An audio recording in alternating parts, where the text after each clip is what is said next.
In today's video, I'm going to teach you how to add endnotes in Google Docs 2025. If you're someone who needs to organize information or references in documents, endnotes can be a great way to do so by allowing you to conveniently place additional details and citations at the end of your document. In this guide, we'll walk through the process step by step so that you can easily incorporate endnotes into your work. First things first, let's start by opening your preferred web browser.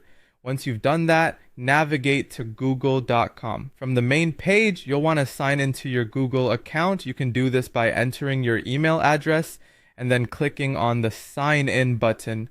Go ahead and type in your password and click next to proceed.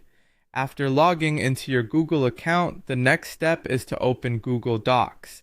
You can find it among your Google apps, which are accessible by clicking on the grid icon, usually found in the upper right corner of your screen. Once you're there, go ahead and choose the document you're working on. If it's a new document, just open a blank one to follow along as we create the endnotes. Now that your document is open, decide where in the text you want to insert an endnote reference. Place your cursor at that specific point in the document. Next, navigate to the top menu and click on Insert. From the drop-down menu, select Footnote. You can also make use of keyboard shortcuts if you prefer. Press Ctrl plus Alt plus F on Windows or CMD plus Option plus F on Mac. This action will create a footnote at the bottom of your current page. Once the footnote appears, this is where you'll input your reference or additional information. Now, to transform this footnote into an endnote, you need to copy or cut the text in the footnote. Then scroll all the way down to the end of your document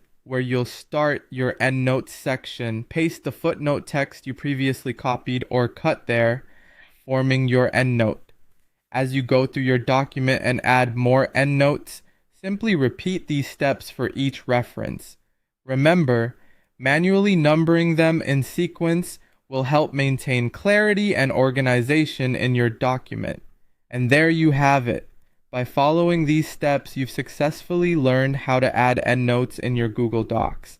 This method ensures all your references are neatly organized at the end of your document, enhancing the readability and professionalism of your work. Thank you for watching, and I hope this tutorial has been helpful for your documentation needs. Have a great day.